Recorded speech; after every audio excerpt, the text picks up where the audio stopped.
Salut, c'est Sarah Hollon. Aujourd'hui, je vais te partager ce que je ferais si je voulais démissionner et lancer mon entreprise. C'est clairement une décision super importante dans la vie et ça demande à la fois de la réflexion, de la préparation et une bonne dose de foi, on va pas se mentir. Alors à travers cette vidéo, je vais t'expliquer pourquoi c'est essentiel de ne pas précipiter les choses et de te préparer spirituellement, mentalement, financièrement jusqu'à faire le grand saut. Si tu restes jusqu'à la fin, tu repartiras avec une feuille de route complète pour te lancer sans paniquer ni t'épuiser grâce à tout ce que je vais te partager ici. Alors d'abord, petit témoignage personnel. Moi, quand je suis arrivée complètement à bout de mon dernier emploi, j'ai démissionné. J'ai lancé l'entreprise sans aucun filet de sécurité, j'avais pas de droit au chômage, j'avais pas d'allocation, pas de salaire, pas d'indemnité, pas d'aide financière et franchement je souhaite ça à personne parce que ça m'a mis une pression de malade pour le lancement, pour les premiers mois en fait, les premiers pas dans l'entreprise. C'était vraiment juste horrible cette pression financière parce que soudain je me suis retrouvée sans aucun salaire et j'avais ma famille, mes enfants, mon mari et on n'avait plus qu'un salaire sur deux alors que toute notre vie elle était basée sur nos deux salaires. Donc clairement c'était difficile. Ça a mis des tensions dans mon couple, ça a mis de grosses difficultés au niveau financier. Donc vraiment je souhaite ça à personne. Donc ce que je vais te partager ici, c'est ce que je ferais maintenant avec le recul et l'expérience si je devais recommencer cette étape de ma vie en espérant que ça pourra t'aider dans ta réflexion. Alors, point numéro 1 avant de démissionner. Déjà, clarifie tes motivations. Pourquoi tu veux démissionner? C'est la première question, moi en tout cas, que je me poserais, c'est pourquoi? Est-ce que c'est parce que vraiment je me sens appelée à autre chose? Est-ce que c'est parce que mon travail actuel n'est plus aligné avec mes valeurs ou mes objectifs de vie? Est-ce que c'est juste parce que j'en ai ras-le-bol, parce que les conditions de travail sont désagréables? Est-ce que j'ai déjà un projet à cœur, un truc bien ficelé qui est là, qui est en sommeil? Voilà pourquoi je veux démissionner. C'est important d'identifier si ce désir vient d'un appel de Dieu, si c'est un ras-le-bol, si c'est un besoin d'autre chose, etc., etc. Et je vais te dire, à un moment donné, j'en avais tellement marre de mon dernier emploi que j'ai imaginé toutes les options possibles, devenir assistante maternelle, organiser des événements parce que je faisais ça avant. Bref, j'ai imaginé tout un tas de choses alors que clairement c'était pas du tout aligné avec ce que je voulais dans ma vie. Par exemple, j'avais sérieusement envisagé d'organiser des événements, des mariages et tout ça, alors que le désir que j'avais à ce moment-là, c'était d'être plus présente pour ma famille, d'être aussi plus disponible pour servir Dieu dans mon église. Et clairement, organiser des événements, ça te bouffe tous tes week-ends. Donc, c'était pas du tout raccord avec mes désirs personnels. Ensuite, j'ai aussi voulu être assistante maternelle, alors que j'étais consciente que les horaires d'une assistante maternelle et le travail d'une assistante maternelle n'étaient pas du tout adaptés à qui je suis, à ma dose de patience, à mon besoin de temps pour moi, etc., etc. Donc vraiment, j'en avais tellement marre de mon travail que j'ai envisagé des choses qui n'étaient pas alignées avec mes valeurs, avec mes objectifs de vie. Donc ça ne pouvait pas de toute façon coller par la suite. Donc je t'invite vraiment à te poser ces questions-là pour que tu te lances pas dans un truc qui à première vue serait mieux que ton emploi, mais qui finalement te mettrait dans une position où ce serait encore pire.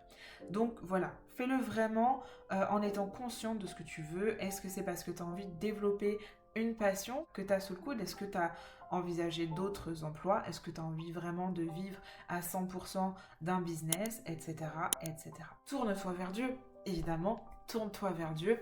Dans Proverbe 3, chapitre 3, versets 5 et 6, il est écrit « Confie-toi en l'Éternel de tout ton cœur et ne t'appuie pas sur ton intelligence. Reconnais-le dans toutes tes voies et il aplanira tes sentiers. » Alors avant de prendre une décision aussi importante que démissionner, je chercherai à savoir ce que Dieu me dit. Est-ce que c'est vraiment le moment? Est-ce que c'est vraiment le chemin qu'il a préparé pour moi?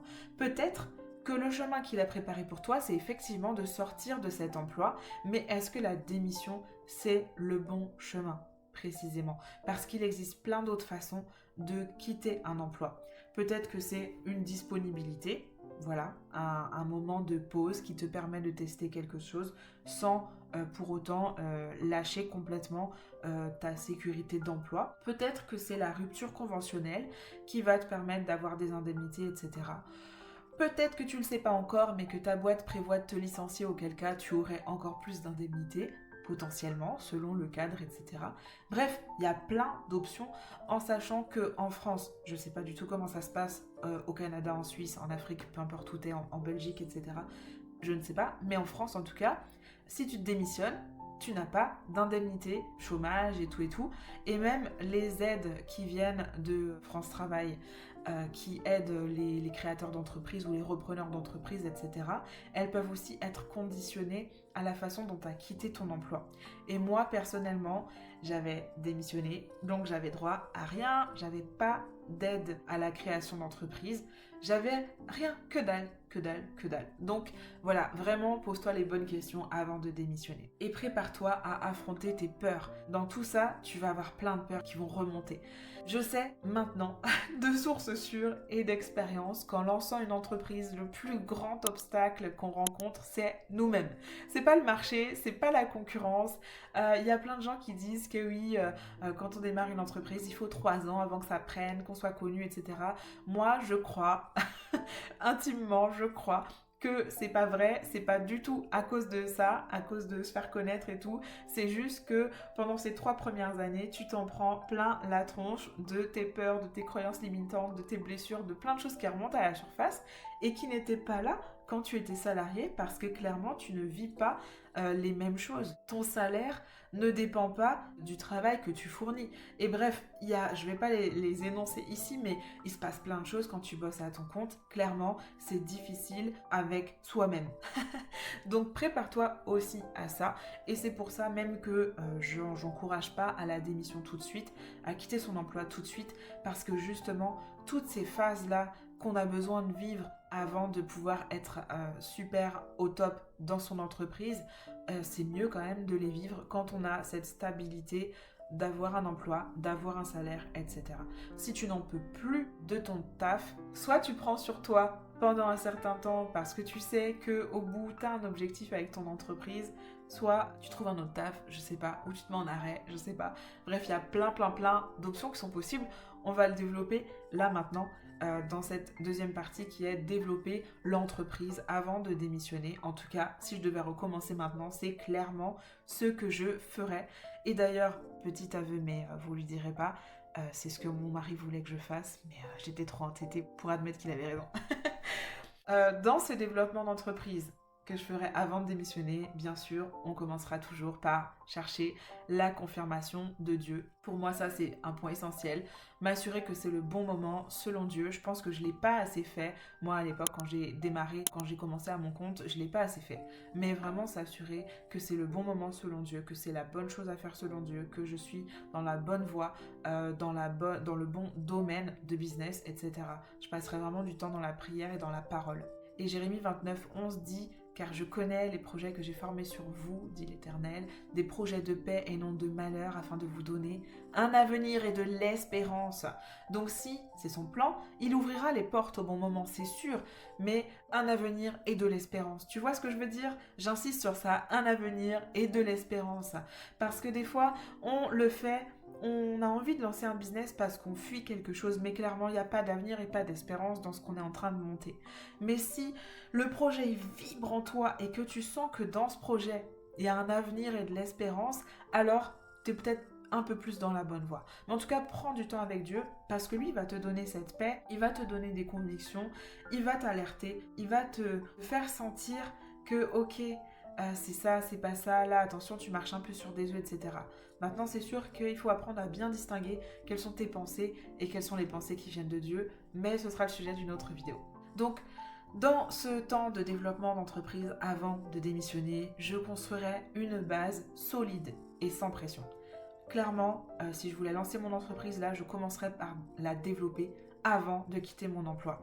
C'est super difficile d'être créative, d'être productif quand on ressent une pression financière là, permanente. La liberté, ça vient pas de l'absence de sécurité, ça vient de la préparation, ça vient du fait de faire ce qu'on aime sans pression. Et quand tu fais ce que t'aimes, mais que tu as une méga pression financière, bah tu te sens pas libre. Tu te sens... Je l'ai expérimenté, hein. Si je dis ça, c'est parce que je l'ai vécu et parce que aussi je connais beaucoup d'entrepreneurs qui l'ont vécu, qui se sont dit allez moi je me mets à mon compte comme ça, je serai libre. Mais la vérité c'est que quand t'as pas de rentrée financière, tu te sens pas libre du tout en bossant à ton compte. Parce que tu bosses encore plus, parce que tu sais que si tu travailles pas, t'as pas d'argent qui rentre. Bref, t'as plein de trucs comme ça, tu t'es pas libre non plus dans tes pensées, t'es pas libre même dans ton sommeil parce que du coup tu penses qu'à ça.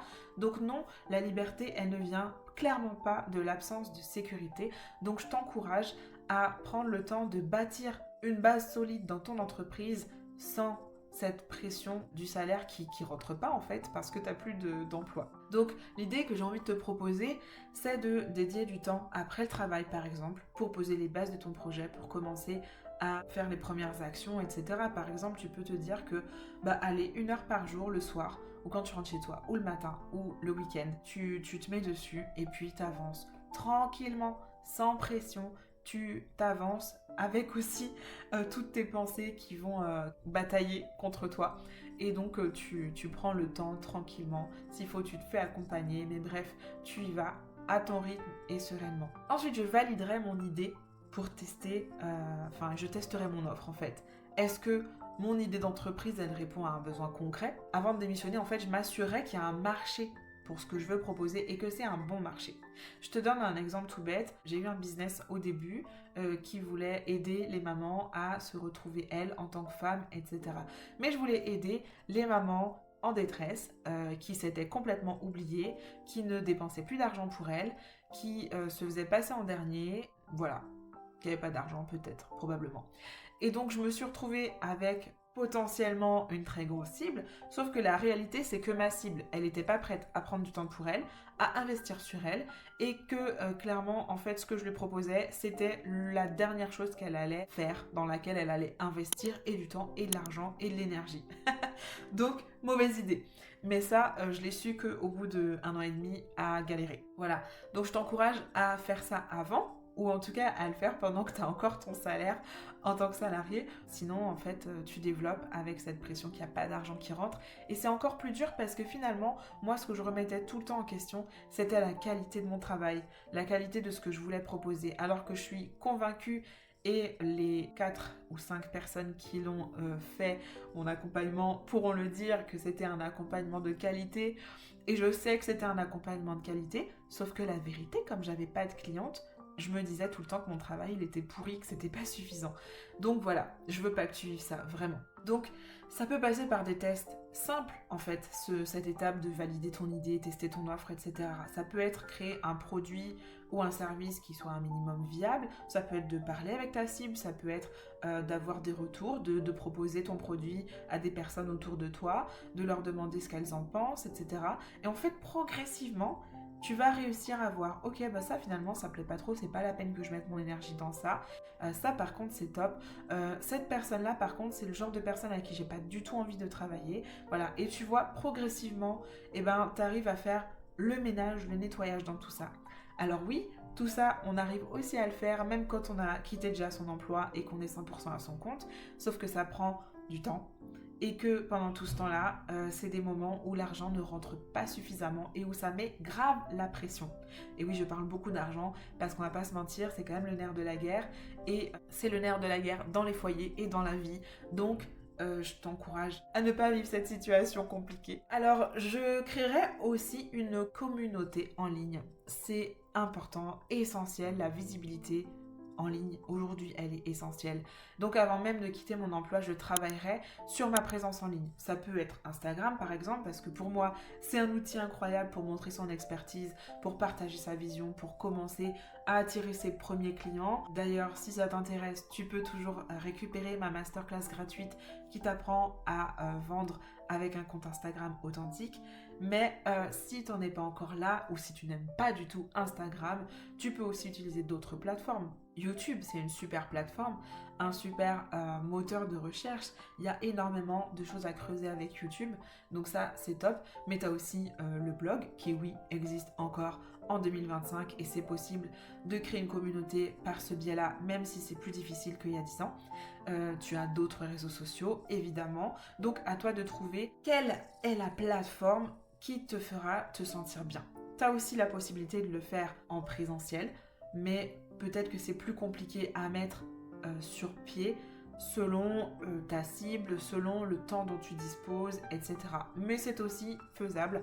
Et par exemple, si tu vends, je sais pas, des produits de beauté, par exemple, ça peut tout à fait se faire en présentiel. Tu peux te bâtir une petite communauté de copines tranquillement qui vont en parler à d'autres copines. Et petit à petit, tu peux aussi créer une communauté de cette façon sans te prendre la tête avec les réseaux sociaux. Donc vraiment, il existe plein de façons de le faire. Et n'hésite pas, et si tu as besoin d'aide pour y réfléchir, je serais aussi ravie de le faire avec toi. Et puis, j'établirai un plan financier clair. Je ne l'ai jamais fait. Très clairement, j'ai tout fait dans le sens inverse et ça m'a vraiment fait défaut. Donc maintenant, si je devais recommencer, j'établirais un plan financier clair. Je ne démissionnerai jamais plus sans un plan financier précis. Je calculerai le montant minimum dont j'ai besoin pour vivre. Je constituerai une réserve pour au moins 6 à 12 mois de dépenses parce que des fois ça prend du temps d'avoir vraiment une belle rentabilité au niveau de son entreprise. Donc pendant que j'ai encore un travail, je mettrai de l'argent de côté pour avoir une réserve dans laquelle je peux piocher et qui m'apporterait de la sérénité dans le développement de mon entreprise. Et voilà, je ferai mes budgets. Et dans le plan financier, donc là je parlais plutôt de l'aspect perso, mais je ferai aussi un plan budgétaire au niveau de l'entreprise, de quoi j'aurai besoin, combien ça va me coûter, quelles sont les charges que je vais devoir payer, quels sont les impôts que je vais devoir payer, comment je dois fixer mes tarifs. Je crois même que je me ferai coacher au niveau financier parce que personnellement, c'est peut-être pas ton cas, mais je crois que c'est quand même le cas de la grande majorité des femmes qui démarrent dans l'entrepreneuriat. On a beaucoup de problèmes avec l'argent, on a beaucoup de limites, de barrières, de croyances qui, en fait, une fois qu'on devient entrepreneur, nous posent des problèmes. Donc peut-être qu'au jour d'aujourd'hui, tu t'en rends pas encore compte parce que le fonctionnement avec un salaire fixe qui rentre tous les mois, il est bien établi. Mais tu verras probablement qu'en te mettant à ton compte, il y a plein de choses qui remontent à la surface. C'est une toute autre façon de gérer l'argent, le rapport qu'on a avec l'argent parce qu'on doit fixer un tarif pour notre travail. T'imagines, ça c'est vraiment pas évident. Souvent, on pense à la place des autres, on a l'impression que tel tarif ce serait beaucoup trop cher. On sous-estime le travail qu'on fait vraiment et bref, il y a tout un truc à faire par rapport à l'argent et ouais, je crois que je me ferai accompagner directement sur l'aspect financier pour m'éviter ces années de difficultés que j'ai rencontrées, pas juste parce que j'avais pas d'argent, que j'étais dans le rouge, etc., mais aussi et surtout par rapport à apprendre à devenir une bonne intendante des finances. Voilà, et puis une fois que j'aurai fait tout ça, je me préparerai au grand saut pour faire une transition en douceur. Je ne veux pas quitter mon emploi en brûlant les étapes, je veux faire une sortie qui soit professionnelle, propre, respectueuse, parce que le réseau professionnel, ça peut aussi être utile par la suite. Peut-être que dans les collègues, dans les responsables de l'entreprise dans laquelle tu travailles actuellement, il y a des personnes qui seront des ressources pour toi plus tard, qui seront des clients plus tard, je sais pas, peut-être. En tout cas, cherche la meilleure option aussi pour toi par rapport au témoignage même qu'on doit avoir en tant que chrétien. Est-ce que ça vaut le coup de claquer la porte, s'énerver sur tout le monde et puis disparaître parce que tu te dis que tu les reverras plus jamais? Je ne sais pas. Mais voilà, tu as plein d'autres options. Est-ce que c'est vraiment la démission? Tu peux aussi prendre le temps de demander une rupture conventionnelle. Je sais que beaucoup ne le font pas parce que ça prend du temps. Le temps qu'on la fasse, que tu aies un rendez-vous, que ce soit pris en considération par l'employeur, etc. Mais là, du coup, si tu es dans cette optique, que tu développes ton entreprise progressivement à côté, sans pression, etc., tu as le temps en fait de faire cette demande de rupture conventionnelle, même si ça prend 6 mois, peu importe, parce que du coup, ça te laisse 6 mois, toi, de ton côté, où tu peux développer ton entreprise avec un salaire qui rentre tranquillou chez toi. Donc vraiment, prends ce temps. ça peut être une dispo au cas où finalement la vie entrepreneuriale ça te plaise pas, que tu avais juste besoin de faire une pause, tu avais juste besoin de changer de chef. Je dis ça parce que je connais aussi des personnes qui me disaient moi c'est horrible mon travail, je veux le quitter et tout. Et puis en fait il y a eu un changement de direction, ils savent pas trop pourquoi, mais il y a eu un changement de direction. Et quand je leur reparle quelques mois plus tard, bah non finalement j'ai pas lancé mon entreprise parce qu'on a changé de direction, puis finalement c'est trop bien dans mon travail en ce moment. Donc voilà, des fois ça vaut pas forcément le coup de complètement démissionner. Il y a peut-être d'autres options comme la dispo qui peut te permettre de tester la vie entrepreneuriale. Et si tu vois que vraiment ça te plaît pas, bah tu sais que ton emploi qui t'attend. Voilà. Il y a plein d'aides à la création d'entreprises qui existent par le biais de différents organismes, j'en ai parlé un petit peu tout à l'heure, et qui sont très souvent sous condition. Donc renseigne-toi bien sur tout ce qui existe, sur tout ce à quoi tu veux prétendre pour t'éviter de faire n'importe quoi. Je voudrais aussi rajouter que quand je parle de commencer à développer son entreprise, parfois il y a des personnes qui vont lancer leur communauté, faire des essais produits sans forcément faire des ventes. Et du coup, tu peux très bien le faire sans être déclaré, donc sans avoir monté ton entreprise. Et je dis ça parce qu'en parlant des aides qui sont conditionnées, il y a parfois des aides qui sont conditionnées au fait que tu n'as pas encore créé ton entreprise, mais que tu vas le faire. Donc, des fois, il faut faire attention aussi à ne pas le faire trop tôt. Donc, si tu es dans cette situation où pour l'instant, c'est juste tes amis qui testent tes produits ou une communauté que tu es en train de monter parce que tu montres un petit peu ton art, des choses comme ça, tu n'as pas besoin d'être déclaré tout de suite. Il y a aussi des personnes d'ailleurs qui sont par exemple fonctionnaires à temps plein et qui n'ont pas le droit d'avoir une entreprise à côté, sauf si tu fais des demandes, blablabla. Donc c'est pas forcément évident au début. Voilà, donc il faut bien se renseigner sur tout ça. Et puis aussi, sache que selon la loi française, tu peux avoir jusqu'à un certain seuil de rentrée d'argent sans être déclaré en fait. Et c'est légal. Donc il ne s'agit pas là de travail au noir et tout ça comme on l'entend, mais légalement parlant, tu peux te renseigner sur internet, sur les sites du gouvernement, etc. jusqu'à un certain montant. Et bah tu as le droit en fait d'utiliser ton talent, de vendre certaines choses, etc.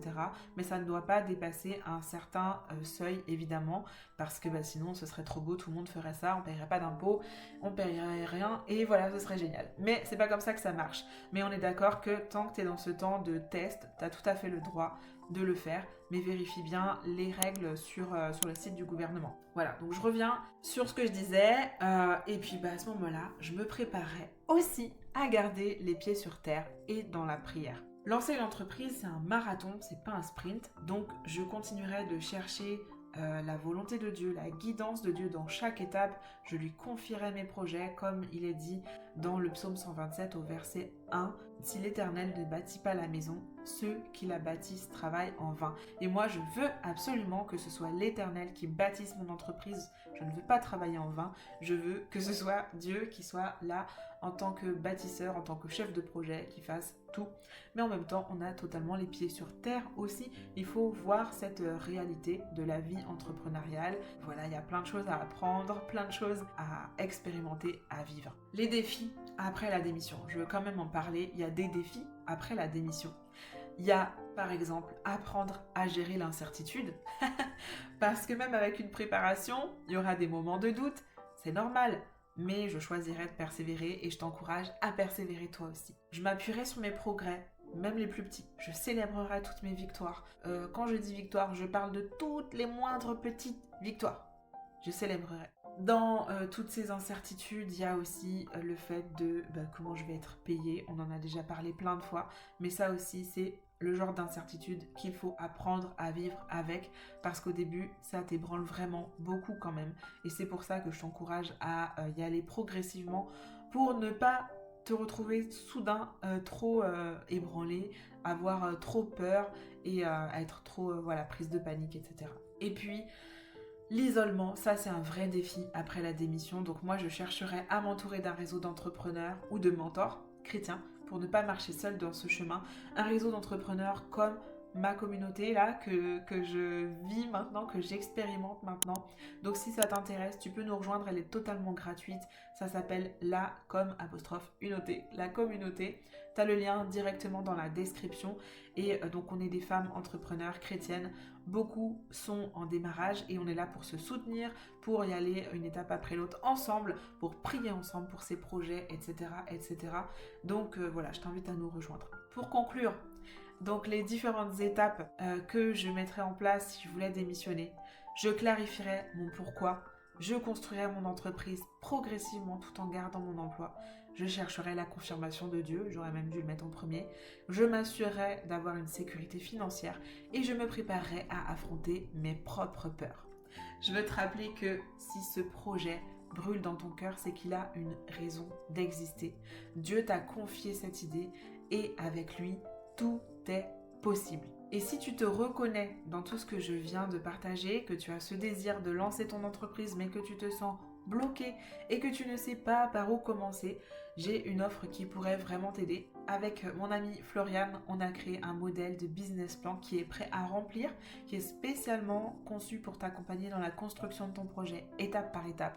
C'est pas juste un document technique, il est simple, il est clair, il t'aide à poser les bases solides de ton entreprise en gardant une vision alignée avec tes valeurs.